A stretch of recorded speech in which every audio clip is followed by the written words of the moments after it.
Hello and welcome back to Coachify. आज आपण discuss करणार आहोत मराठी व्याकरणाचा मुख्य प्रकार म्हणजे समास. हा टॉपिक तुमची होणारी कुठली पण कॉम्पिटिटिव्ह एक्झामिनेशन ज्यामध्ये मराठी विचारलं जातं त्या सगळ्या एक्झामिनेशनसाठी हा इम्पॉर्टंट असणार आहे. रिसेंटली आता पुणे मेट्रोचं एक्झामिनेशन आहे म्हणून तुम्हाला हा खूप जास्ती महत्त्वाचा ठरणार आहे व्हिडिओ.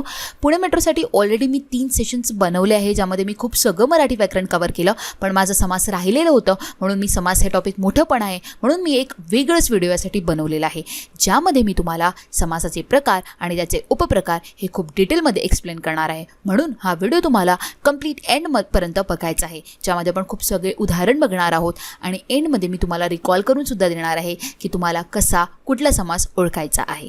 ठीक आहे, म्हणून हा सेशन तुम्हाला कंप्लीट एंडपर्यंत बघायचा आहे. खूप जास्ती महत्त्वाचा टॉपिक आहे.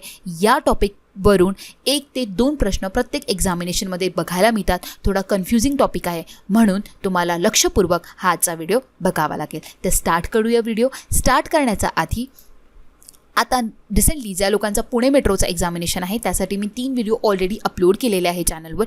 मराठी व्याकरणाची मॅरेथॉन ज्यामध्ये मी खूप सगळं कव्हरअप केलेलं आहे. ते खूप लोक बघतात आहे व्हिडिओ, पण ज्या लोकांनी नसेल बघितला, जे हा व्हिडिओ पहिल्यांदा बघत आहे माझा, ज्यांनी नसेल बघितला तो व्हिडिओ जाऊन बघू शकता. तो खूप जास्ती महत्त्वाचा व्हिडिओ आहे. त्यामध्ये मी खूप सारी इन्फॉर्मेशन तुम्हाला सगळ्यांना सांगितलेली आहे. त्यानंतर मी सेकंड व्हिडिओ टाकला होता 20 अत्यंत महत्त्वपूर्ण प्रश्न, म्हणजे 20 अत्यंत महत्त्वपूर्ण प्रश्न असा मी सेकंड व्हिडिओ टाकला होता ज्यामध्ये मी प्रयोग, उभयान्वयी, अव्यय, क्रियापद, विशेषण, मिश्रवाक्य, नवीन कर्मणी प्रयोग आणि असं पुष्कळ काही जे इम्पॉर्टंट व्याकरणाचे टॉपिक्स आहेत त्यावर मी प्रश्न तुम्हाला एक्सप्लेन केलेले आहे आणि प्रश्नासोबत ते काय असतं ते सुद्धा तुम्हाला खूप डिटेलमध्ये मी सांगितलं आहे. जर तो तुम्ही नसेल बघितला तो सुद्धा तुम्ही जाऊन बघू शकता. आणि रिसेंटली काही दिवसांअगोदर मी एक 30+ अत्यंत महत्त्वपूर्ण प्रश्न टाकले होते जे मी आतापर्यंत तुम्हाला एक्सप्लेन केलं आहे आणि जे पण मराठी व्याकरणाचे प्रकार असतात त्यांच्यावर रिलेटेड मी 30 प्रश्न तुम्हाला एक्सप्लेन केले. तर हे जर 3 व्हिडिओ जे पण पुणे मेट्रोचे एक्झामिनेशन देत आहे त्या लोकांनी जर नसेल बघितला तर ते नक्की जाऊन बघू शकता. आणि तुम्हाला या तिघांपैकी कोणाचं पण ईबुक हवं असेल तर तुम्हाला कोचिफायच्या ॲप्लिकेशनमध्ये ते मिळून जाईल. आणि प्लेलिस्टसुद्धा मी तयार केलेली आहे ज्यामध्ये जितके पण मी पुणे मेट्रोसाठी सेशन्स टाकले आहे ते सुद्धा तुम्ही जाऊन फॉलो करू शकता. तुमची एक्झामिनेशन जी आहे ती 18 पासून सुरू होत आहे तर तुम्ही तुमच्यासाठी ही सगळी व्हिडिओ जे आहे ते खूप महत्त्वाचे ठरतील म्हणून तुम्ही हे सगळे व्हिडिओ जाऊन बघू शकता. आज जो व्हिडिओ आहे तो स्पेसिफिकली समासावर आहे आणि त्यामध्ये मी समास तुम्हाला खूप डिटेलमध्ये एक्सप्लेन करणार आहे म्हणून तुम्हाला आज लक्षपूर्वक तो व्हिडिओ बघायचा आहे. सगळ्यात आधी आपण बघूयात समास म्हणजे काय. व्याकरणामध्ये 2 किंवा 2पेक्षा अधिक शब्दांमधील विभक्ती, प्रत्यय अथवा संबंधदर्शक शब्द गाळून त्यांपासून जो एक संयुक्त शब्द बनविला जातो त्या पद्धती समास असे म्हणतात. शब्दांच्या अशा एकत्रीकरणाने जो एक जोड शब्द तयार होतो त्याला सामासिक शब्द असे म्हणतात. बऱ्याचदा आपण एखादे वाक्य पूर्ण न बोलता शब्दाची काटकसर करून एकच शब्द किंवा जोडक शब्द तयार करतो. तो त्या वाक्यातील अर्थबोध करून देतो, याला समास असे म्हणतात. ठीक आहे, म्हणजेच 2 किंवा 2पेक्षा अधिक शब्द जेव्हा विभक्ती, प्रत्यय किंवा संबंधदर्शक शब्दांना गाळून जो पण एक संयुक्त शब्द बनवतो त्याला आपण समास असे म्हणतो. ठीक आहे, समास व त्यांचे प्रकार. समासात कमीत कमी 2 शब्द किंवा पदे एकत्र येतात. 2 शब्दापैकी वाक्यात कोणत्या पदाला अधिक महत्त्व असते यावरून समासाचे मुख्य 4 प्रकार पडतात. समासात कमीत कमी 2 शब्द येतात किंवा पदे येतात. ठीक आहे, आणि या 2 शब्दापैकी वाक्यात कुठल्या पदाला कितका महत्त्व आहे यावरून मुख्य म्हणजे समासाचे 4 प्रकार पडतात. सगळ्यात पहिलं अव्ययीभाव समास, दुसरं म्हणजे तत्पुरुष समास, तिसरं म्हणजे द्वंद्व समास आणि चौथं म्हणजे बहुव्रीही समास. अव्ययीभाव समास म्हणजे काय असतं, यामध्ये 2 पदं असतात. जसं की मी आताच तुम्हाला सांगितले, एक शब्द जो तयार होतो तो कमीत कमी 2 शब्दांनी मिळून बनलेला असतो. ठीक आहे, त्यालाच आपण पदेसुद्धा म्हणू शकतो. ठीक आहे, तर त्यामध्ये जेव्हा पण पहिलं पद हे मुख्य असतं त्याला आपण म्हणतो अव्ययीभाव समास. ज्या समासामध्ये दुसरं पद हे महत्त्वाचं असतं, प्रमुख असतं, प्रधान असतं त्याला आपण तत्पुरुष समास असं म्हणतो. ज्या समासामध्ये दोन्ही पदे महत्त्वाची असतात, दोन्ही पदे प्रधान असतात त्याला द्वंद्व समास म्हणतात. आणि ज्या समासात दोन्ही पदे महत्त्वाची नसून तिसऱ्या पदाचा बोध होतो त्याला आपण बहुव्रीही समास असे म्हणतो. आता या सगळ्यांना मी तुम्हाला खूप डिटेलमध्ये एक्सप्लेन करणार आहे. नेक्स्ट पेजवर आपण बघणार आहेत समास व त्याचे कंप्लीट प्रकार, म्हणजे अजून फर्दर ते किती डिवाईड झालेले आहेत. मुख्य प्रकार 4 मी तुम्हाला आता सांगितले, पण अजून त्यांचा फर्दर डिव्हिजन झालेला आहे. अव्ययीभाव समास याचं कुठलंच डिव्हिजन नाही आहे. तत्पुरुष समास याचे 7 उपप्रकार आहेत. ठीक आहे. सगळ्यात पहिला म्हणजे विभक्ती तत्पुरुष समास, दुसरं म्हणजे उपपद तत्पुरुष समास, तिसरं म्हणजे नय तत्पुरुष समास, चौथं म्हणजे कर्मधारय समास, पाचवं द्विगु समास, सहावं मध्यमपदलोपी समास आणि सातवं म्हणजे अलुक तत्पुरुष समास. हे 7 तत्पुरुष समासाचे उपप्रकार आहेत. नंतर येतो द्वंद्व समास. द्वंद्व समासाचे 3 उपप्रकार आहेत: इतरेतर द्वंद्व, वैकल्पिक द्वंद्व आणि समाहार द्वंद्व. आणि बहुव्रीही समासाचे 4 मुख्य प्रकार आहेत: विभक्ती बहुव्रीही आणि विभक्ती बहुव्रीहीचे 2 उपप्रकार आहेत: व्याधिकरण बहुव्रीही आणि समानाधिकरण बहुव्रीही. ठीक आहे, हे विभक्ती बहुव्रीहीचे 2 उपप्रकार आहेत. दुसरं बहुव्रीहीचं प्रकार म्हणजे नय बहुव्रीही, तिसरं म्हणजे सहबहुव्रीही समास आणि चौथं म्हणजे प्रादि बहुव्रीही समास. तर हे आहे टोटल समासचे मुख्य प्रकार आणि त्यांचे उपप्रकार, जे मी तुम्हाला फ्लो चार्टमध्ये सांगितले. आता नेक्स्टमध्ये आपण या सगळ्यांना खूप डिटेलमध्ये एक्झाम्पलसोबत डिस्कस करणार आहोत. ठीक आहे. सगळ्यात पहिलं म्हणजे अव्ययीभाव समास. जेव्हा समासातील पहिली पद बहुधा अव्यय असून ते महत्त्वाचे असते व या सामासिक शब्दाचा वापर क्रियाविशेषणासारखा केला असतो, त्यास अव्ययीभाव समास असे म्हणतात. मी तुम्हाला आधी सांगितले की कुठल्या पण शब्दाचे 2 पदे असतात आणि जेव्हा पहिलं पद हे खूप महत्त्वाचं असतं ते म्हणजे अव्ययीभाव समास. जसे आपण एक्झाम्पल बघू शकतो, जन्म, जन्मापासून. जन्मापासूनमध्ये जन्म जे आहे हे पहिलं पद आहे आणि पासून जे आहे ते दुसरं पद आहे आणि जन्म हे महत्त्वाचं आहे म्हणून हे झालं अव्ययीभाव समास. ठीक आहे. तसेच मरण, मरेपर्यंत. मरे काय झालं आहे पहिलं पद आणि पर्यंत काय झालं आहे दुसरं पद. मरेपर्यंतमध्ये मरे हे जे आहे हे खूप जास्ती महत्त्वाचं आहे म्हणून हे काय झालं आहे अव्ययीभाव समास. या उदाहरणांमध्ये यथा, प्रति हे जे आहे संस्कृतमधील उपसर्ग आहेत आणि संस्कृतमधील उपसर्गांनाच अव्यय असे म्हणतात. ठीक आहे. तर जेव्हा पण यथा, प्रति हे तुम्हाला उपसर्ग दिसतील ते अव्ययीभाव समासाचा प्रकार होईल. ठीक आहे. यथाशक्ती म्हणजे काय असतं, शक्तीप्रमाणे. तर शक्ती काय झालं आहे पहिलं पद आणि ते काय झालं आहे महत्त्वाचं झालं आहे. ठीक आहे. म्हणून काय झालं आहे यथाशक्ती अव्ययीभाव समास. यथाक्रम, यथान्याय, प्रतिदिन म्हणजे प्रत्येक दिवशी. प्रत्येक हे पहिलं पद आणि महत्त्वाचं पद. प्रतिक्षण, प्रत्येक क्षणाला. गल्लोगल्ली, प्रत्येक गल्लीत. दारोदारी, प्रत्येक दारी. घरोघरी, प्रत्येक घरी. घडोघडी, प्रत्येक घडी. आता तुम्ही इथे बघितलं असाल की गल्लोगल्ली, दारोदारी, घरोघरी आणि घडोघरी हे शब्द म्हणजे काय झालं शब्दांची पुनरावृत्ती झाली आहेत आणि जेव्हा पण असं होतं ते म्हणजे अव्ययीभाव समास. ठीक आहे. हे सुद्धा तुम्हाला लक्षात ठेवायचं आहे. आणि अव्ययीभाव समासाला आपण प्रथम पद प्रधान समास सुद्धा म्हणतो. का बरं? कारण प्रथम पद जे असतं ते प्रधान असतं म्हणजे ते खूप जास्ती महत्त्वाचं असतं. तर हे सुद्धा तुम्हाला लक्षात ठेवायचं आहे. खूपदा असं होतं की समासाचे आपल्याला शब्द म्हणून विचारलं जातं की हा कुठला समास आहे आणि कधीकधी आपल्याला डेफिनेशनसुद्धा विचारली जाते. म्हणून तुम्हाला या सेशनमध्ये डेफिनेशनसुद्धा लक्षात ठेवायची आहे कारण तुम्हाला कुठलं पण काही पण विचारू शकतात. ठीक आहे. तुम्हाला उदाहरण पण लक्षात ठेवायचं आहे, तुम्हाला तो समास कसा ओळखायचा आहे ते सुद्धा लक्षात ठेवायचं आहे, त्याची डेफिनेशनसुद्धा तुम्हाला लक्षात ठेवायची आहे. ठीक आहे. तर अव्ययीभाव समास म्हणजे अव्ययी असतं आणि त्याच्यासोबत एक नाव आलेलं असतं. ठीक आहे. त्याला म्हणतो आपण अव्ययीभाव समास. ठीक आहे. आणि इथे काय असतं जे सामासिक शब्दाचा वापर केला असतो ना तो क्रिया विशेषणासारखा केलेला असतो. ठीक आहे. डेफिनेशनमध्ये तुम्ही बघू शकता पहिलं पद जे महत्त्वाचं असतं व यामध्ये जो सामासिक शब्द असतो त्याचा जो वापर असतो तो क्रिया विशेषणासारखा केलेला असतो. क्रिया विशेषण म्हणजे काय असतं जे क्रियाबद्दल विशेष माहिती सांगतं त्याला आपण क्रियाविशेषण असे म्हणतो. आणि इथे क्रियाविशेषणमध्ये कुठले क्रियाविशेषण बघायला मिळतात? स्थलवाचक, रीतिवाचक किंवा काळवाचक हे क्रियाविशेषण आपल्याला अव्ययीभाव समासात दिसायला मिळतात. ठीक आहे. तर हे तुम्हाला लक्षात ठेवायचं आहे की यथा, प्रति हे जर तुम्हाला उपसर्गांचा जर तुम्हाला सुरुवातीला दिसेल आणि त्याचं प्रथम पद महत्त्वाचं असेल तर ते अव्ययीभाव समास राहील. त्याच्यानंतर शब्दांची पुनरावृत्ती राहील तर तो अव्ययीभाव समास राहील आणि त्याला प्रथम पद प्रधान समाससुद्धा असे म्हणतात.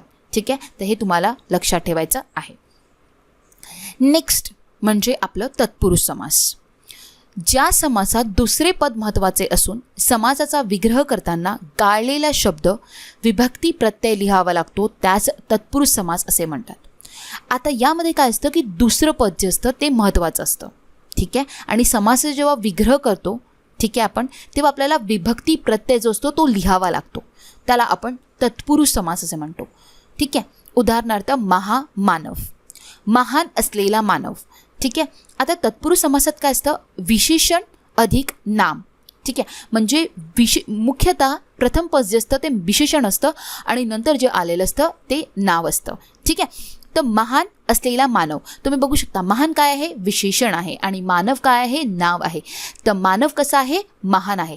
विशेषण अधिक नाव जेव्हा पण असणार, म्हणजे मुख्यतः विशेषण आधी असतं, कधी तो नंतर पण येऊ शकतो असं नाही आहे, पण मुख्यतः तुम्हाला विशेषण जे आधी दिसेल, नंतर ते तुम्हाला नाव दिसेल, त्याच्या मधात विभक्ती प्रत्यय जो असतो तो लिहावा लागतो, त्याला आपण तत्पुरुष समास असे म्हणतो. आणि यामध्ये दुसरं पद जे असतं ते महत्त्वाचं असतं.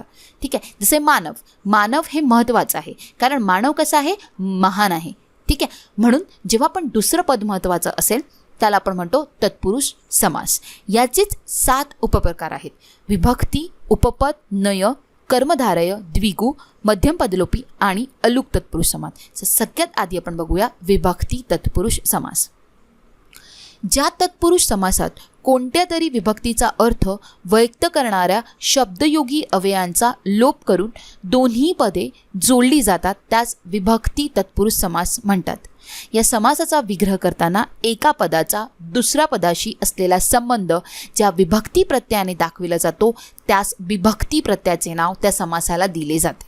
आता विभक्ती तत्पुरुष समास म्हणजे की द्वितीय तत्पुरुष समास, तृतीय विभक्ती तत्पुरुष समास, चतुर्थी तत्पुरुष समास हे कधी दिलं जातं, जेव्हा या समासाचा आपण विग्रह करतो. आणि विग्रह करत असताना जेव्हा त्यामध्ये आपण विभक्ती प्रत्यय जो आपण लावतो, ज्या विभक्तीचा प्रत्यय आपण त्याला लावतो त्या विभक्तीचा समास आपण त्याला दर्शवतो. हे मी तुम्हाला जेव्हा जसं समजवेल तसं तुम्हाला समजायला येईल. ठीक आहे, या समासात काय असतं की आपण कोणत्या तरी विभक्तीचा अर्थ व्यक्त करणाऱ्या शब्दयोगी अव्ययांना लोप करून दोन्ही पदे जोडली जातात. तर सगळ्यात आधी आपण बघूया द्वितीय तत्पुरुष समास. त्याचे एक्झाम्पल काय आहे, दुःख प्राप्त, त्याचाच विग्रह करतो आपण, तर काय होईल, दुःखाला प्राप्त. आता तुम्हाला सगळ्यात आधी मी विभक्तीचे प्रत्यय दाखवेल म्हणजे तुम्हाला इझिली समजायला येईल. तर सगळ्यात पहिले विभक्ती प्रत्यय बघून घ्या. प्रथमा विभक्तीला कुठलाच प्रत्यय लागत नाही. ठीक आहे, द्वितीय विभक्तीला सलाते आणि अनेक वचन असेल तर सलानाते. ठीक आहे, सलाते जर असेल तर ते द्वितीय विभक्ती असतं. ने ईशी जर हे प्रत्यय दिसेल तर ते असतं तृतीय विभक्ती. सलाते परत जर ते असेल तर ते असेल चतुर्थी विभक्ती. उन हुन जर हे प्रत्यय लागलं असेल तर ते असेल पंचमी विभक्ती. चा ची चे जर हे लागलं असेल तर ते असेल षष्ठी विभक्ती. त ई आ हे जर असेल तर ते असेल सप्तमी विभक्ती आणि संबोधनला प्रत्यय लागत नाही. तर तुम्हाला हे विभक्ती प्रत्यय लक्षात ठेवावे लागेल, तर तुम्हाला समजेल की कुठल्या विभक्तीचा तो समास आहे. ठीक आहे, तर सगळ्यात आधी जे आलं होतं आपलं दुःख प्राप्त, दुःखाला प्राप्त, स ला ते, ला हा प्रत्यय लागलेला आहे म्हणून हा काय झाला आहे, द्वितीय तत्पुरुष समास. ठीक आहे, कृष्णार्षित, कृष्णाला आर्षित. ठीक आहे, ला हा प्रत्यय लागलेला आहे म्हणून हा काय झाला आहे, द्वितीय तत्पुरुष समास. नंतर आहे एक्झाम्पल तृतीय तत्पुरुष समास. भक्तिवश, भक्तीने वश. तर तृतीय विभक्तीत कुठले प्रत्यय लागतात, ने ई शी, तर लागलाय भक्तीने म्हणून काय झाला हा तृतीय तत्पुरुष समास. गुणहीन, गुणांनीहीन, नी हा प्रत्यय लागला म्हणून हा काय झाला आहे, तृतीय तत्पुरुष समास. ई हा प्रत्यय लागलेला आहे. ठीक आहे, चतुर्थी तत्पुरुष समासमध्ये क्रीडांगण, क्रीडांगण याचा विग्रह करताना आपण काय कसा करतो, क्रीडेसाठी अंगण, तर हा काय होईल, चतुर्थी तत्पुरुष समास. सचिवालय, सचिवांसाठी आलय. ठीक आहे, तर हा काय होईल आपला चतुर्थी तत्पुरुष समास. का बरं होईल, जेव्हा आपण साठी हे वापरलं गेलं आहे म्हणजेच काय होईल, चतुर्थी तत्पुरुष समास. नंतर काय आलं आहे, पंचमी तत्पुरुष समास. जन्मखोड, जन्मापासून खोड. ठीक आहे, पासून जे लावलं गेलं आहे ते का दर्शवतं, पंचमी तत्पुरुष समास. गर्भ श्रीमंत म्हणजे गर्भापासून श्रीमंत, तर काय होईल, पंचमी तत्पुरुष समास. ठीक आहे, षष्ठी तत्पुरुष काय असतं, राजपुत्र, राजाचा पुत्र, चा हा प्रत्यय लागला म्हणून काय होईल, षष्ठी तत्पुरुष समास. देवपूजा, देवाची पूजा, चा ची चे लागतं प्रत्यय म्हणून काय होईल, हे देवाची पूजा म्हणजेच काय होईल, षष्ठी तत्पुरुष समास. घर जावई, घरातील जावई. ठीक आहे, तर काय होईल, तो हा प्रत्यय लागलेला आहे त्याच्यामुळे काय होईल, सप्तमी. वनभोजन, वनातील भोजन, मग काय होईल, सप्तमी तत्पुरुष समास. तर तुम्हाला विभक्ती तत्पुरुष समास म्हणजे हे लक्षात ठेवायचं आहे, जेव्हा पण आपण समासाचा विग्रह करतो, एका पदाचा दुसऱ्या पदाशी जेव्हा पण आपण संबंध करतो त्यामध्ये आपण विभक्ती प्रत्यय त्याच्यामध्ये ॲड करतो आणि ज्या विभक्तीचा आपण प्रत्यय त्यामध्ये ॲड करतो तो पर्टिक्युलर समास होतो. ठीक आहे. द्वितीय विभक्तीचा प्रत्यय येईल तर तो द्वितीय तत्पुरुष समास होईल. तृतीय विभक्तीचा येईल तर तो तृतीय तत्पुरुष समास होईल. चतुर्थीचा येईल तर तो चतुर्थी तत्पुरुष समास होईल. पंचमीचा येईल तर तो पंचमी होईल. चतुर्थीमध्ये आपण साठी हा प्रत्यय लावतो, पंचमीमध्ये आपण पासून हा प्रत्यय लावतो. हे तुम्हाला लक्षात ठेवायचं आहे. आता तत्पुरुष समासात काही सामासिक शब्द वेगवेगळ्या विभक्तीमध्ये देखील असू शकतात. म्हणजे तत्पुरुष समासात काय काय काय असतं की काही सामासिक शब्द जे असतात वेगवेगळ्या विभक्तीमध्ये सुद्धा असू शकतात. जसे गावदेवी आहे तर आपण गावाची देवीसुद्धा म्हणू शकतो किंवा गावातील देवीसुद्धा म्हणू शकतो. ठीक आहे. म्हणजे जर गावाची आलं तर चा, ची, चे हे प्रत्यय लागलं म्हणून षष्ठी तत्पुरुष समास होईल आणि गावातील आला तो हा प्रत्यय लागला म्हणून तो सप्तमी तत्पुरुष समाससुद्धा होऊ शकतो. तर यामध्ये तुम्हाला कन्फ्यूज नाही व्हायचं आहे. तुम्हाला ज्या रीतीने ऑप्शन्स दिले जातील त्या रीतीने तुम्ही याचा आन्सर करू शकता. ठीक आहे. तर हे लक्षात ठेवायचं आहे की तत्पुरुष समासात काही सामासिक शब्द असे असतात ज्यांच्या वेगवेगळ्या विभक्तीमध्ये सुद्धा त्याचा आपण विग्रह करू शकतो. वेगवेगळ्या तत्पुरुष समाससुद्धा तो होऊ शकतो. जसं चोर भय, चोराचे भय हे पण म्हणू शकतो. चोरापासून भय हे सुद्धा म्हणू शकतो. ठीक आहे. म्हणजे तो षष्ठी तत्पुरुष समाससुद्धा होऊ शकतो आणि पंचमी तत्पुरुष समाससुद्धा होऊ शकतो. ठीक आहे. तर हे तुम्हाला लक्षात ठेवायचं आहे. तर हा सगळ्यात आधी जो झाला आपला तो झाला विभक्ती तत्पुरुष समास, ज्यामध्ये दुसरं पद हे महत्त्वाचं असतं आणि विग्रह करताना आपण त्यामध्ये विभक्ती प्रत्ययाचा वापर करतो. ठीक आहे. नेक्स्ट मी तुम्हाला हे विभक्ती प्रत्यय दाखवले आहे आणि हे तुम्हाला यासाठी सगळ्यात आधी दाखवले की जेणेकरून तुम्हाला सगळ्यात आधी माहिती असायला पाहिजे की कुठल्या विभक्तीला कुठला प्रत्यय जो असतो तो लावला जातो. ठीक आहे. तर तो आपण ह्या चार्ट मी ऑलरेडी तुम्हाला दाखवला आहे. नेक्स्ट जो आहे तो आहे उपपद तत्पुरुष समास. नेक्स्ट म्हणजे आपलं उपपद तत्पुरुष समास. काही सामासिक शब्दांतील दुसरी पदे धातू साधिते किंवा कृदंत असतात ज्यांचा वाक्यात स्वतंत्रपणे उपयोग करता येत नाही. अशा समासास उपपद किंवा कृदंत तत्पुरुष समास असे म्हणतात. तर सगळ्यात आधी मी तुम्हाला आता धातू साधिते किंवा कृदंत काय असतात हे सांगणार आहे. जो मूळ शब्द असतो त्याला आपण धातू असे म्हणतो. ठीक आहे. आणि धातूपासून जो शब्द तयार होतो त्याला धातू साधिते किंवा कृदंत असे म्हणतात. ठीक आहे. जा, खा, ये, कर आणि धर हे काय झालं आहे धातू झाले आणि यांच्यापासून जो शब्द तयार होतो जाणणारा, राहणारा, खाणारा, लिहिणारा हे काय झालं आहे कृदंत झाले आहे. हे काय झालं आहे धातू साधित झालं आहे. तर तुम्हाला हे लक्षात ठेवायचं आहे की धातूपासून जो शब्द तयार होतो त्याला आपण कृदंत किंवा धातू साधित असं म्हणतो. ठीक आहे. कृदंत म्हणजे ज्यांचा अंती केवळ क्रियादर्शक प्रत्यय आहे असा शब्द. कृदंत म्हणजे काय असतो ज्याचा अंती केवळ क्रियादर्शक प्रत्यय आहे. आता मला सांगा लिहिणारा हा काय आहे क्रियादर्शक प्रत्यय आहे. जाणणारा हे काय आहे क्रियादर्शक प्रत्यय आहे. राहणारा हे काय आहे क्रियादर्शक प्रत्यय आहे. तर जेव्हा पण धातूपासून जे शब्द तयार होतो त्याला धातू साधिते किंवा कृदंत म्हणतात जे आपल्याला क्रियादर्शक प्रत्यय जे आहे ते दर्शवितात.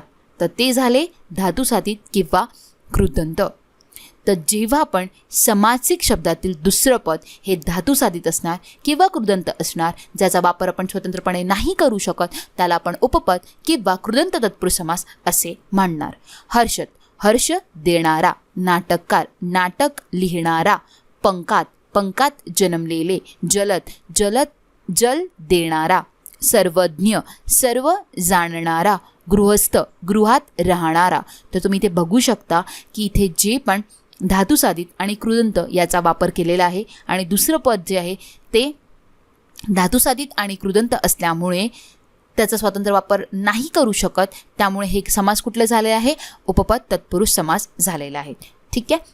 नेक्स्ट म्हणजे नय तत्पुरुष समास. ठीक आहे. ज्या तत्पुरुष समासातील प्रथम पद हे नकारार्थी असते त्यास नय तत्पुरुष समास असे म्हणतात.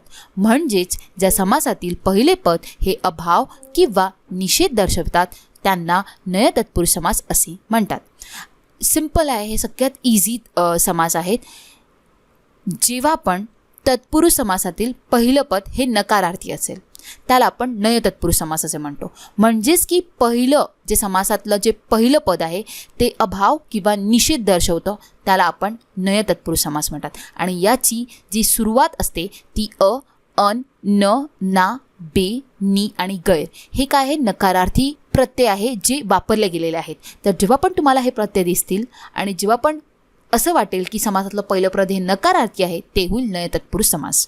उदाहरणार्थ अहिंसा हिंसा नसलेला, निरोगी रोग नसलेला, बेसावध सावध नसलेला, नास्तिक आस्तिक नसलेला, अयोग्य योग्य नव्हे ते, नापसंत पसंत नसलेला, अन्याय न्याय नसलेले आणि अजून पुष्कळ काही आहेत.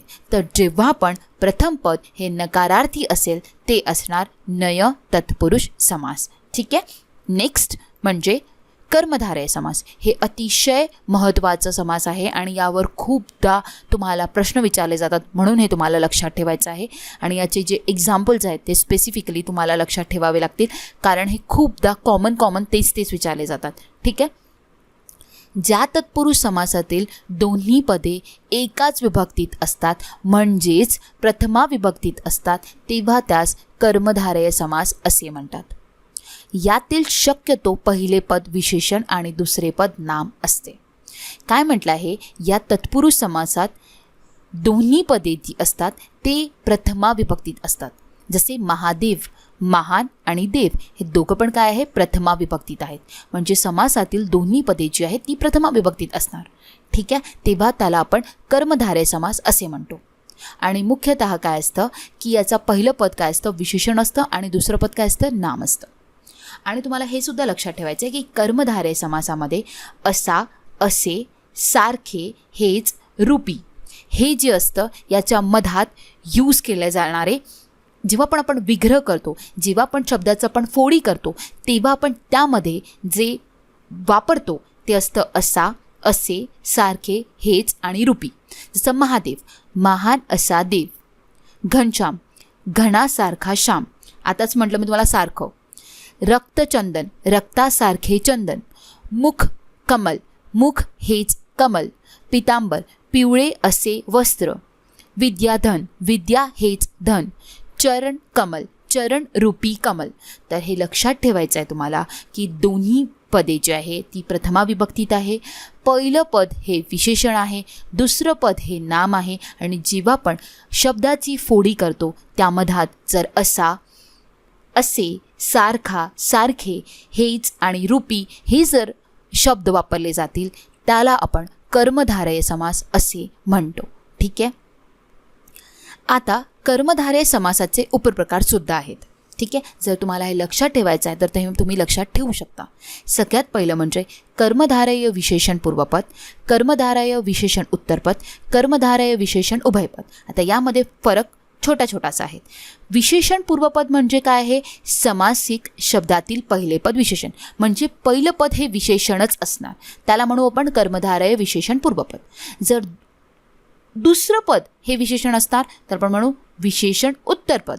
ठीक आहे. आणि दोन्ही पदे जर विशेषण असणार तर म्हणू आपण कर्मधारय विशेषण उभयपद. पूर्वपदाचं एक्झाम्पल आहे नील, कमल. ठीक आहे. तर नील म्हणजे पहिलं पद काय आलं आहे, विशेषण आलं आहे. कमळ कसं आहे, निळं आहे. तर नीळ काय झालं आहे, पहिलं पद विशेषण असल्यामुळे विशेषण पूर्वपद म्हणजे कर्मधारय विशेषण पूर्वपदाचं हे उदाहरणार्थ झाले आहे. आता उत्तरपद जर विशेषण असेल, जसे की घननील म्हणजे नीळ जे आलं आहे, नीळ जे काय आहे विशेषण आहे. ठीक आहे. तर हे उत्तर पदामध्ये आले आहे, म्हणजे की दुसऱ्या पदामध्ये आले आहे, म्हणून हे काय होईल, कर्मधारय विशेषण उत्तरपद. आणि जेव्हा दोन्ही पदे आपली विशेषण असतात तेव्हा होईल कर्मधारय विशेषण उभयपद. पांढरा आणि शुभ्र दोन्ही पण काय विशेषण, श्याम सुंदर दोन्ही पण काय विशेषण, तर काय होईल हा कर्मधारय विशेषण उभयपद. आता उपमान पूर्वपद. उपमान म्हणजे काय असते, ज्यांची तुलना करायची आहे ते, त्याला म्हणतो आपण उपमान. ठीक आहे. उपमान पूर्वपद म्हणजे की जेव्हा पहिलं पद उपमान राहील, जसं कमलनयन, कमळासारखे नयन. आता तुम्ही इथे बघू शकता की कंपॅरिझन होत आहे, तेव्हा आपण उपमान पूर्वपद म्हणू. आणि जेव्हा पहिलं पद, ज्यामुळे पहिलं पद हे उपमान आहे, ठीक आहे, तर त्याला म्हणू आपण कर्मधारय उपमान पूर्वपद. नरसिंह, सिंहासारखा नर. तर यामध्ये दुसरे पद जे आहे ते उपमान आहे, म्हणजे याची कंपॅरिझन जी होत आहे ती कोणासोबत होत आहे, नरासोबत होत आहे. म्हणून दुसरं पद जर उपमान असेल तर ते काय होईल, कर्मधारय उपमान उत्तरपद. आणि रूपक उभयपद असेल म्हणजे दोन्ही पदे जी आहे ती एक रूप आहेत. विद्याधन, विद्या हेच धन. ठीक आहे. दोन्ही पदे जी आहे ती एक रूप आहे, तेव्हा काय होईल, कर्मधारय रूपक उभयपद. ठीक आहे. हे तुम्हाला मी यासाठी सांगितलं की कधी कधी यांची काय असतं की याचे डेफिनेशन्स तुम्हाला विचारले जातात, तेव्हा आपल्याला माहिती असतं पण आपल्याला एक्झॅक्ट आन्सर आपण करू शकत नाही. म्हणून तुम्हाला समास हा टॉपिक मी पूर्णपणे एक्सप्लेन करत आहे, जेणेकरून तुम्हाला कुठला पण प्रश्न विचारला जाईल तर त्याचं उत्तर तुम्हाला आलं पाहिजे. ठीक आहे. तर कर्मधारयासुद्धा 6 उपप्रकार असतात आणि खूपच सिंपल आहे. विशेषण पूर्वपद म्हणजे जर पहिलं पद विशेषण असेल तर पहिलं विशेषण पूर्वपद होईल, दुसरं पद विशेषण असेल तर ते विशेषण उत्तरपद होईल, दोन्ही पदे विशेषण असतात तर विशेषण उभयपद होईल. तसंच उपमान पूर्वपद म्हणजे पहिलं पद उपमान राहील तर उपमान पूर्वपद, दुसरं पद जर उपमान राहील तर उपमान उत्तरपद आणि दोन्ही पदे जर एक रूपे राहील तर ते रूपक उभयपद होईल. ठीक आहे. तर हे तुम्हाला लक्षात ठेवायचं आहे. कर्मधारय समास मी तुम्हाला एक्सप्लेन केलेला आहे, त्यामध्ये ते कसं असतं, तुम्हाला कसं ओळखायचं आहे हे तुम्हाला व्यवस्थितपणे लक्षात ठेवावं लागेल, कारण हे खूप जास्त इम्पॉर्टंट आहे आणि कर्मधारय समासाचे जो शब्द आहे यावर प्रश्न विचारले जातात. ठीक आहे. नेक्स्ट म्हणजे द्विगु समास. ज्या कर्मधारय समासातील पहिले पद हे संख्या विशेषण असते व त्या सामासिक शब्दातून एक समूह सुचवला जातो त्याला द्विगु समास असे म्हणतात. या समासास संख्यापूर्वपद कर्मधारय समास असेही म्हणतात. हा सुद्धा खूपच सिंपल आहे. ठीक आहे. जसं मी तुम्हाला नय तत्पुरुष समास सांगितलं की ज्यामध्ये पहिलं पद हे नकारार्थी दाखवतं, तर तुम्ही इझिली आयडेंटिफाय करू शकतात.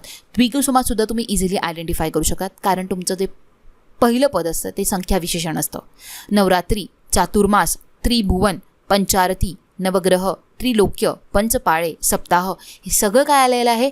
सगळ्यात पहिलं पद हे संख्या विशेषण असल्यामुळे द्विगु समास त्याला आपण म्हणतो. जेव्हा पण समासाचा पहिला पद जर तो संख्या विशेषण असेल तर त्याला आपण म्हणू द्विगु समास. ठीक आहे. आणि या समासात संख्यापूर्वपद कर्मधारय समास सुद्धा म्हणतात. ठीक आहे.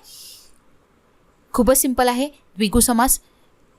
माइंडमध्ये फक्त एवढंच ठेवायचं आहे की पहिलं पद संख्या विशेषण दिसेल तर तो द्विगु समास असणार. ठीक आहे.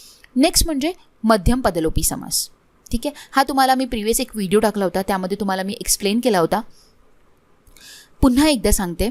मध्यम पदलोपी समास काय असतो की ज्या सामासिक शब्दांतील पहिल्या पदांचा दुसऱ्या पदासाठी संबंध दाखविणारी मधली पदे लोप करावी लागतात त्या समासाला मध्यम पदलोपी समास असे म्हणतात. या सामासिक शब्दांचा विग्रह करताना युक्त, द्वारा, पुरता असलेला यांसारखी शब्दांची स्पष्टता करावी लागते. म्हणून या समासाला लुप्तपोत कर्मधारय समास असेही म्हणतात. आता मध्यम पदलोपी समास काय असतं की जेव्हा सामासिक शब्दांतील पहिल्या पदाचा आपण दुसऱ्या पदाशी जेव्हा संबंध करतो आणि त्यामध्ये काही आपण मधात शब्द व्यक्त करतो आणि त्या शब्दांचा आपल्याला लोप करावा लागतो आणि त्या लोप केल्यानंतर जे शब्द तयार होतं त्याला म्हणतो आपण मध्यम पदलोपी समास. ठीक आहे. आणि याला जर तुम्हाला ओळखायचं असेल तर एक मी ट्रिक सांगते की तुम्हाला यामध्ये खाद्यपदार्थ किंवा नाते हे शब्द दिसतील, अजून तुम्हाला काही दिसणारच नाही. आणि तुम्ही उदाहरणांमध्ये बघूसुद्धा शकता. खाद्यपदार्थ दिसेल किंवा तुम्हाला नाते दिसतील आणि जेव्हा पण तुम्हाला असं दिसेल तेव्हा ते होणार मध्यम पदलोपी समास. ठीक आहे. आणि जेव्हा पण या सामासिक शब्दांचा आपण विग्रह करतो, जेव्हा यांच्या फोडी करतो, तेव्हा आपण त्यामध्ये काही शब्दांची स्पष्टता करतो आणि तेव्हा त्यामध्ये आपण युक्त, द्वारा, पुरता किंवा असलेला हे सगळे शब्द टाकतो आणि टाकून आपण त्यांचा लोप करतो. त्यालाच आपण म्हणतो मध्यम पदलोपी समास. बटाटे भात, बटाटे घालून केलेला भात. ठीक आहे. बघितलं सगळ्यात पहिला शब्द हा आला आहे खाद्यपदार्थ. मामी भाऊ नाते आलेले आहे. मामांचा मुलगा म्हणून मामी भाऊ. कांदे पोहे, कांदे घालून केलेले पोहे. साखर भात, साखर घालून केलेला भात. गुळांबा, गुळ घालून केलेला आंबा. चुलत सासरे, नवऱ्याचा चुलता या नात्याने सासरा म्हणजे झाले चुलत सासरे. गुरुबंधू, गुरूंचा शिष्य या नात्याने बंधू. डाळ वांगे, डाळयुक्त वांगी. पुरणपोळी, पुरण घालून तयार केलेली पोळी. घोडेस्वार, घोडेवर असलेला स्वार. मावस भाऊ, मावशीचा मुलगा या नात्याने भाऊ. आता तुम्ही हे एक्झाम्पल बघितले असाल तर यामध्ये तुम्हाला सिंपल एकच आहे लक्षात ठेवायचं, म्हणजे मध्यम पदलोपी समास म्हणजे जिथे पण खाद्यपदार्थ आणि नाते हे जर तुम्हाला दिसतील तर ते असणार तुमचा मध्यम पदलोपी समास. ठीक आहे.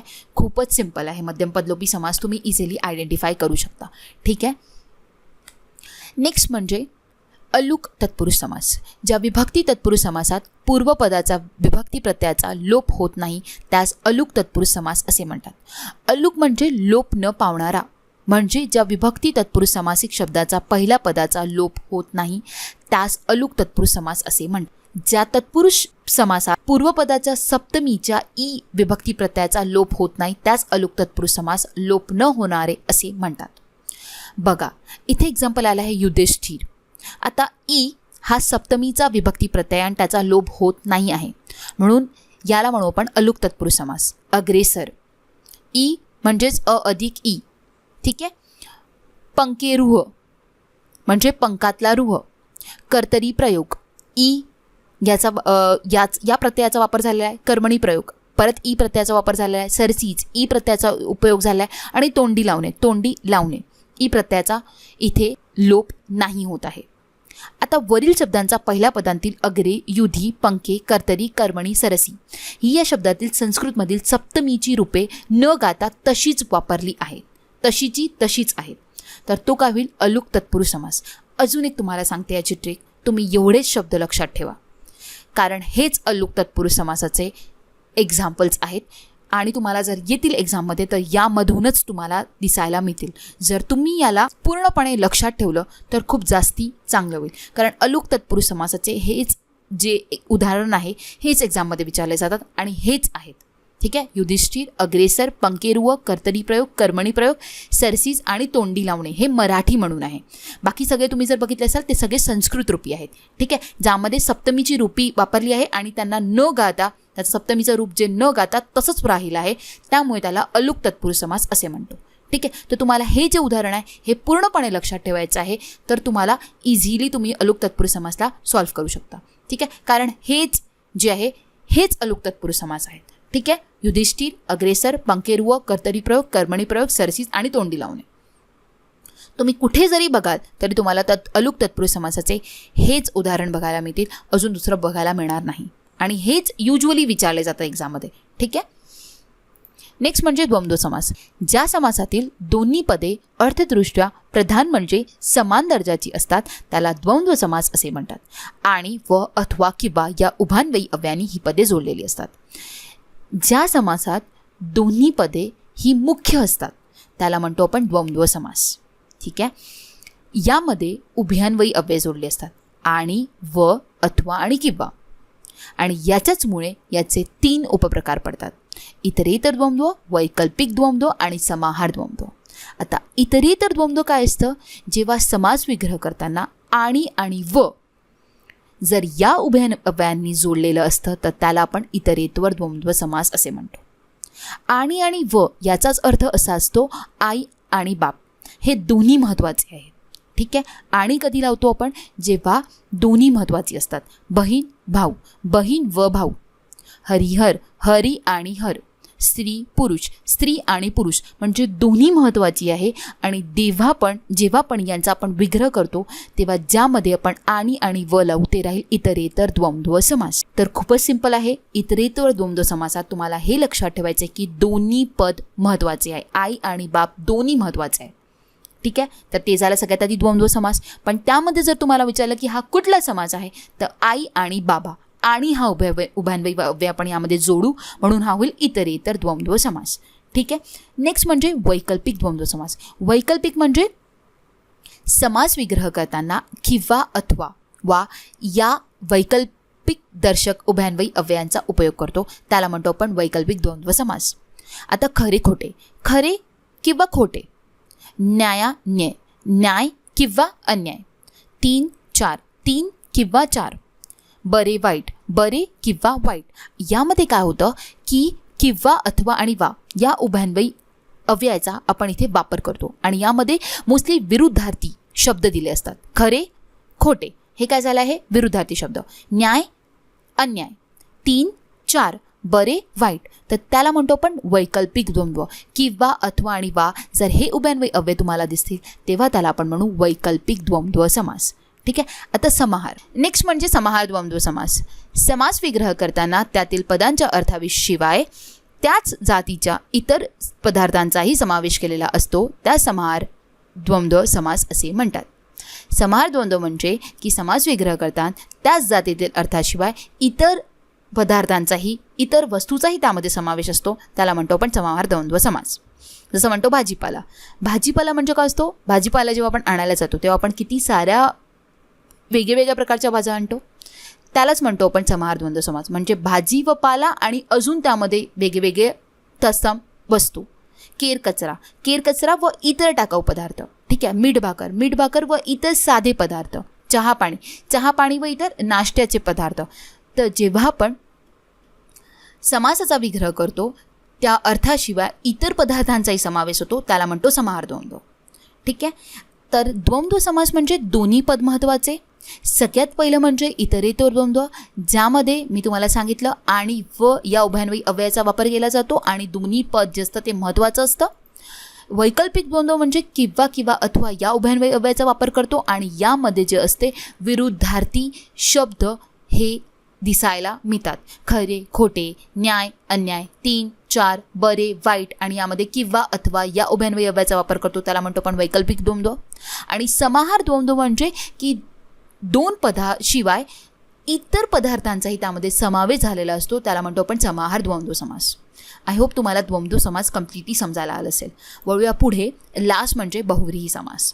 बहुव्रीही या सामासिक शब्दातील दोन्ही पदे महत्त्वाची नसून या दोन पदाशिवाय तिसऱ्याच पदाचा बोध होतो, या सामासिक शब्दास आपण बहुव्रीही समास असे म्हणतो. ठीक आहे.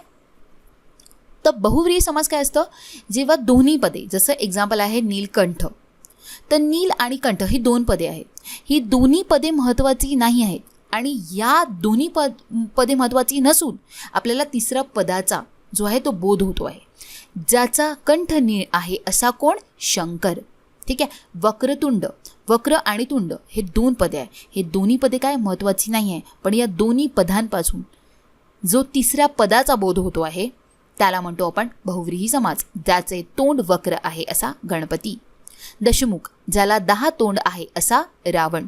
जेव्हा आपण तिसऱ्या पदाचा बोध होतो त्याला म्हणतो आपण बहुव्रीही समास. बहुव्रीही समासाचे 4 उपप्रकार आहेत. पहिलं म्हणजे विभक्ती बहुव्रीही. त्याचेच 2 उपप्रकार आहेत.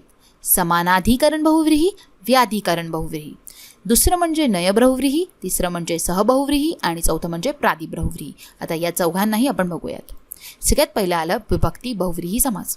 ज्या समासाचा विग्रह करताना शेवटी एक संबंध सर्वनाम येतो, अशा सर्वनामाची जी विभक्ती असेल त्या विभक्तीचे नाव समासाला दिले जाते आणि त्याला विभक्ती बहुव्रीही समास असे म्हणतात. ठीक आहे. काय म्हटलं आहे? ज्या समासाचा विग्रह करताना शेवटी एक संबंध सर्वनाम येतो त्याला म्हणतो आपण विभक्ती बहुव्रीही समास. प्राप्त धन, प्राप्त आहे धन ज्याला तो. ठीक आहे. तो काय? एक संबंधी सर्वनाम आहे. ठीक आहे. प्राप्त आहे धन ज्याला तो म्हणजे काय झाला आहे? द्वितीय विभक्ती. ठीक आहे. जीत शत्रू, जीत आहे शत्रू ज्याने तो, हे काय झालं? तृतीय विभक्ती. ला हा प्रत्यय आलेला आहे म्हणून द्वितीय विभक्ती आला आहे. ने हा प्रत्यय आला आहे म्हणून तृतीय विभक्ती आला आहे. त्रिकोण, 3 आहेत कोण ज्याला तो. ठीक आहे. चतुर्थी विभक्ती आला आहे. ठीक आहे. गत प्राण, गत आहे प्राण ज्यापासून तो, पासून ही विभक्ती आलेला आहे, पासून हे लागलेला आहे, पंचमी विभक्ती. जितेंद्रिय, जीत आहे इंद्रिय ज्याची तो, ची हा प्रत्यय लागला आहे, षष्ठी विभक्ती होईल. आणि पूर्णजन, पूर्ण आहे जल ज्यात असा म्हणजे सप्तमी विभक्ती. तो आलाय हा प्रत्यय म्हणून सप्तमी विभक्ती. आता बहुव्रीही समासात हे लक्षात ठेवायचं आहे. प्राप्त धन, जीत शत्रू, त्रिकोण, गतप्राण, जितेंद्रिय आणि पूर्णजल यामध्ये काय झालं आहे? दोन्ही पदे महत्त्वाची नसून तिसऱ्याच पदाचा इथे काय झालेला आहे? बोध झालेला आहे. म्हणजे तो काय बहुव्रीही समास होईल. ठीक आहे. आणि त्यामध्ये सुद्धा जेव्हा आपण विग्रह केला, विग्रह करताना जेव्हा त्याची फोड केली त्यामध्ये विभक्ती प्रत्ययाचा वापर झालेला आहे, त्यामुळे तो त्या विभक्तीचा बहुव्रीही समास होईल. ठीक आहे. हे लक्षात ठेवायचं आहे तुम्हाला. ठीक आहे. आता विभक्ती प्रत्ययामध्ये सुद्धा 2 उपप्रकार असतात. समानाधिकरण बहुव्रीही आणि व्याधिकरण बहुव्रीही. समानाधिकरण बहुव्रीही म्हणजे काय होतं? बहुव्रीही समासातील दोन्ही पदे किंवा एकाच विभक्तीत येतात त्याला म्हणून समाधिकरण बहुव्रीही.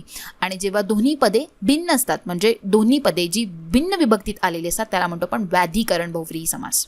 जसं तुम्ही एक्झाम्पल बघू शकता समानाधिकरण बहुव्रीहीचा भक्तप्रिय, भक्त आहे प्रिय ज्याला तो. भक्त आणि प्रिय दोन्ही काय आले? प्रथमा विभक्तीत आलेले आहेत. म्हणजे काय झालं आहे? ते समानाधिकरण बहुव्रीही ज्याच्यामध्ये दोन्ही विभक्ती आहे ती एकाच विभक्तीत आलेली आहे. दोन्ही पदे जी आहे ती एकाच विभक्तीत आलेली आहे म्हणून त्याला आपण समानाधिकरण बहुव्रीही समास असे म्हणतो. ठीक आहे. व्याधिकरण बहुव्रीही समास कोणाला म्हणतो? जेव्हा दोन्ही पदे जी आहे, जसं पद्मनाभ, पद्म आहे ज्याच्या नाभीत तो, नाभीत त लागलाय, त हा कुठला सप्तमीचा प्रत्यय आहे, त्याच्यामुळे हा काय होईल, इथे दोन्ही पदे जी आहे ती कशी लागलेली आहे, दोन्ही जे प्रत्यय लागलेले आहे ते कुठल्या कुठल्या विभक्तीचे लागले, एक प्रथमा विभक्तीचे लागलं आहे पद्म, प्रथमा विभक्ती झालं, आणि नाभीत म्हणजे काय झालं, सप्तमी विभक्ती आला, म्हणजे दोन्ही पदे जी आहे ती भिन्न विभक्तीत आहे, त्याच्यामुळे तो काय होईल, व्याधिकरण बहुव्रीही समास. जेव्हा दोन्ही पदे सेम विभक्तीत असणार समानाधिकरण बहुव्रीही, जेव्हा दोन्ही पदे भिन्न विभक्तीत असणार ते काय असणार, व्याधिकरण बहुव्रीही. हे समजायला आलं, ठीक आहे. नेक्स्ट म्हणजे नय बहुव्रीही. ज्या समासाचे पहिलं पद हे नकारदर्शक असते त्याला नय बहुव्रीही समास असे म्हणतात. या समासातील पहिल्या पदात अ, न, अन, नी या नकारदर्शक शब्दाचा वापर केलेला असतो, ठीक आहे. अनंत, नाही अंत ज्याला तो, निर्धन, नाही धन ज्याच्याकडे तो, नीरस, नाही रस ज्याच्यात तो, अनिकेत, नाही निकेत ज्याला तो, अव्यय, नाही व्यय ज्याला तो, निरोगी, नाही रोग ज्याला तो, अनाथ, ज्याला नाथ नाही असा तो, अनाथ, ठीक आहे. म्हणजेच काय झालं, या समासात पहिलं पद काय असतं, नकारदर्शक असतं, त्याला म्हणतो आपण नय बहुव्रीही समास. आणि या समासातलं पहिलं पद काय असतं, अ, न, अन, नी, ठीक आहे. तर त्याला म्हणू आपण नय बहुव्रीही समास. आणि याचे एक्झाम्पल्स तुम्हाला लक्षात ठेवायचे आहे, ठीक आहे. जसं आपण नय तत्पुरुष समास शिकलो तसंच हा काय आहे, नय बहुव्रीही समास, ठीक आहे. यांचं पहिलं पद असतं ते नकारदर्शक असतं. आणि जेव्हा विग्रह करताना जेव्हा तिसरा पदाचा इथे बोध होतो त्याला म्हणतो आपण नय बहुव्रीही समास. तुम्ही नय तत्पुरुषाचे एक्झाम्पल्स बघा आणि नय बहुव्रीचे एक्झाम्पल्स बघा, तुम्हाला इझिली लक्षात येईल. त्या दोघांना तुम्ही कम्पेअर करा, तुम्हाला इझिली लक्षात येईल की नय तत्पुरुष काय असतं आणि नय बहुव्रीही काय असतं. तत्पुरुष समासात मी तुम्हाला सांगितलं होतं, तत्पुरुष समास काय असतं की ज्यामध्ये दुसरं पद हे महत्त्वाचं असतं, आणि बहुव्रीही समासात काय असतं की दोन्ही पदे महत्त्वाची नसतात, ठीक आहे. तर हे डिफरन्स आहे बिटवीन नय बहुव्रीही आणि नय तत्पुरुष, ठीक आहे. ज्यामध्ये दुसरं पद महत्त्वाचं ते असतं नय तत्पुरुष समास, आणि ज्यामध्ये दोन्ही पदे महत्त्वाची नाही आणि तिसऱ्याच पदाचा इथे बोध होतो आहे तो म्हणजे नय बहुव्रीही समास, ठीक आहे. अनंत, निर्धन, नीरस, अनिकेत, अव्यय, निरोगी, अनाथ हे सगळे कसले उदाहरण आहे, नय बहुव्रीही समासाचे उदाहरण आहे, ठीक आहे. नेक्स्ट म्हणजे सहबहुव्रीही समास. ज्या बहुव्रीही समासाची पहिले पद सह किंवा सह अशी अव्यय असून हा सामासिक शब्द एखादा विशेषणाचे कार्य करतो त्यास सहबहुव्रीही समास असे म्हणतो. काय म्हटलं आहे, सहबहुव्रीही समास म्हणजे काय होतं की ज्या बहुव्रीही समासाचे पहिलं पद सह किंवा स दिसेल तो असणार सहबहुव्रीही समास. व्हेरी सिम्पल, सहपरिवार, सबल, सरवण, सफल आणि सानंद. जेव्हा आपण सह आणि स हा अव्यय असणार बहुव्रीही समासात तर त्याला म्हणू आपण सहबहुव्रीही समास. सहपरिवार म्हणजे परिवारासहित असा जो, सबल म्हणजे बलासहित आहे असा जो, सवर्ण म्हणजे वर्णासहित असा तो, सफल म्हणजे फलाने सहित असे तो, म्हणजे हे बहुव्रीही समास झाला आहे आणि सनी सुरुवात झाली आहे म्हणून हे झाला आहे सहबहुव्रीही समास. लास्ट म्हणजे प्रादिबहुव्रीही समास. ज्या बहुव्रीही समासाचे पहिलं पद प्र, पदा, अप, दूर, सु, वी अशा उपसर्गांनी युक्त असेल तर त्याला आपण प्रादिबहुव्रीही समास असे म्हणतो, ठीक आहे. तर मी तुम्हाला आता काय म्हटलं, आता आपलं पहिलं पद कुठलं असायला पाहिजे, प्र, परा, अप, दूर आणि सु आणि वी, ठीक आहे. जर हे उपसर्ग असेल तर त्याला म्हणू आपण प्रादिबहुव्रीही समास. सुमंगल, पवित्र आहे असे ते, सुमंगल. सुनयना, सुनयन असलेली स्त्री, ठीक आहे. दुर्गुण, वाईट गुण असलेली व्यक्ती. प्रबळ, अधिक बलवान असा तो. व्याख्यात, विशेष ख्याती असलेला. प्रज्ञावंत, बुद्धी असलेला, ठीक आहे. बहुव्रीही समास तुम्ही इझिली फाइंड आउट करू शकता जेव्हा पण दोन्ही पद महत्त्वाचे नाही आणि त्याच्यातून तिसराच पदाचा बोध होतो आहे तो झाला बहुव्रीही समास. पण त्यामध्ये जर तुम्हाला त्याच्या टाईप्समध्ये विचारला गेला तर त्याचे टाईप्स तुम्ही इझिली आयडेंटिफाय करू शकता. कारण प्रादिबहुव्रीहीमध्ये प्र, परा, अप, दूर, सु आणि वी जर हे उपसर्ग दिसतील तर तो होईल प्रादिबहुव्रीही. सह किंवा स दिसेल तर तो होईल सहबहुव्रीही समास. त्यानंतर नय म्हणजे पहिलं पद नकारदर्शक असेल तर तो होईल नय बहुव्रीही समास. आणि जेव्हा पण त्याचा विग्रह करताना कुठली विभक्ती वापरल्या गेली असेल तर तो होईल विभक्ती बहुव्रीही समास. समजलं? तर हे झाले बहुव्रीही समास, ठीक आहे. बहुव्रीही समास पण इझी आहे. द्वंद्व समाससुद्धा खूप इझी आहे. सगळ्यात पहिले आपण जे बघितलं होतं ते होतं आपलं तत्पुरुष समास, त्याचे 7 उपप्रकार होते आणि त्याच्यामध्ये सुद्धा नय तत्पुरुष खूपच सिंपल आहे, ठीक आहे. द्विगु खूपच सिंपल आहे कारण त्यामध्ये संख्यावाचक सगळ्यात आधी येतं. मध्यम पदलोपीमध्ये मी तुम्हाला सांगितलं की तुम्हाला खाद्यपदार्थ आणि नाते बघायला मिळतील. अलुक तत्पुरुष समासात मी तुम्हाला म्हटलं जितकी उदाहरण मी तुम्हाला सांगितले तितकीच तुम्हाला लक्षात ठेवायचं आहे, तर अलुक पण इझी होऊन जाईल, ठीक आहे. कर्मधारय समासात सुद्धा मी तुम्हाला सांगितले जेव्हा आपण शब्दाचा विग्रह करतो तेव्हा असा, असे, सारखा, हेच, रूपी हे तुम्हाला दिसतील तर ते होईल कर्मधारय समास, ज्यामध्ये सगळ्यात आधी विशेषण येतं आणि नंतर नाव येतं, ठीक आहे. किंवा कधी विशेषण अधिक विशेषण म्हणजे दोन्ही पदे विशेषण वापरली जातात किंवा पहिलं पद विशेषण आणि दुसरं पद नाव हे वापरलं जातं, त्याला म्हणतो आपण कर्मधारय समास, ठीक आहे. नय तत्पुरुष समासमध्ये पहिलं पद जे असतं ते नकारदर्शक असतं आणि त्यामध्ये ते असून त्यामध्ये जे दुसरं पद महत्त्वाचं असतं त्याला म्हणतो आपण नय तत्पुरुष समास. त्यानंतर आलेला आहे उपपद तत्पुरुष समास आणि विभक्ती तत्पुरुष समास. उपपद तत्पुरुष समासात मी तुम्हाला काय म्हटलं की दुसऱ्या पदामध्ये जे असतात धातू साधिते किंवा कृदंत वापरली जातात त्याला म्हणतो आपण उपपद तत्पुरुष समास. आणि पहिलं म्हणजे विभक्ती तत्पुरुष समास, ज्यामध्ये विग्रह करताना विभक्ती प्रत्यय लावला जातो, ज्या विभक्तीचा प्रत्यय त्यामध्ये लावला जातो त्या विभक्तीचा तत्पुरुष समास त्याला असे म्हणतात, ठीक आहे. आणि सगळ्यात पहिलं आपण बघितलं होतं अव्ययीभाव समास. अव्ययीभाव समास काय होतं? अव्ययीभाव समास म्हणजे की जेव्हा पहिलं पद हे महत्त्वाचं असतं त्याला म्हणतो आपण अव्ययीभाव समास. आजन्म, जन्मापासून, तर जन्म हे काय झालं आहे प्रथम पद आणि ते काय झालं आहे खूप महत्त्वाचं झालं आहे म्हणून त्याला काय म्हणू आपण अव्ययीभाव समास. त्यामध्ये सुद्धा आ, यथा आणि प्रति हे जर संस्कृतातील उपसर्ग तुम्हाला दिसतील तर त्याला काय म्हणू आपण अव्ययीभाव समास. किंवा शब्दांची पुनरावृत्ती होत असेल तर त्याला काय म्हणू आपण अव्ययीभाव समास, ठीक आहे. तर तुम्हाला मी अव्ययीभाव समास, तत्पुरुष समास व त्याचे उपप्रकार, द्वंद्व समास व त्याचे उपप्रकार, बहुव्रीही समास व त्याचे उपप्रकार हे खूप डिटेलमध्ये एक्सप्लेन केले. आय होप तुम्हाला हे सगळे समजायला आले असतील. त्यामध्ये मी तुम्हाला खूप सारे उदाहरण तुमच्यासोबत कव्हरअप केले जेणेकरून त्याच्यामधलेच तुम्हाला कुठला शब्द आला तर तुम्ही त्याचा इझिली आन्सर करू शकता. जर तुम्हाला हा व्हिडिओ हेल्पफुल असेल आणि तुम्हाला हा समजायला आला असेल आणि तुम्हाला हा जर आवडला असेल तर मी व्हिडिओला नक्की लाईक करा, चॅनलला सबस्क्राईब करा, आपल्या जास्तीत जास्त मित्रांसोबत या व्हिडिओला शेअर करा. आणि जर तुम्हाला याचं ईबुक हवं असेल तर तुम्ही कोचिफायच्या ॲप्लिकेशनवर जाऊन घेऊ शकता, त्याचं लिंक मी तुम्हाला डिस्क्रिप्शन बॉक्समध्ये देऊन देईन. So guys, thanks for watching and have a nice day.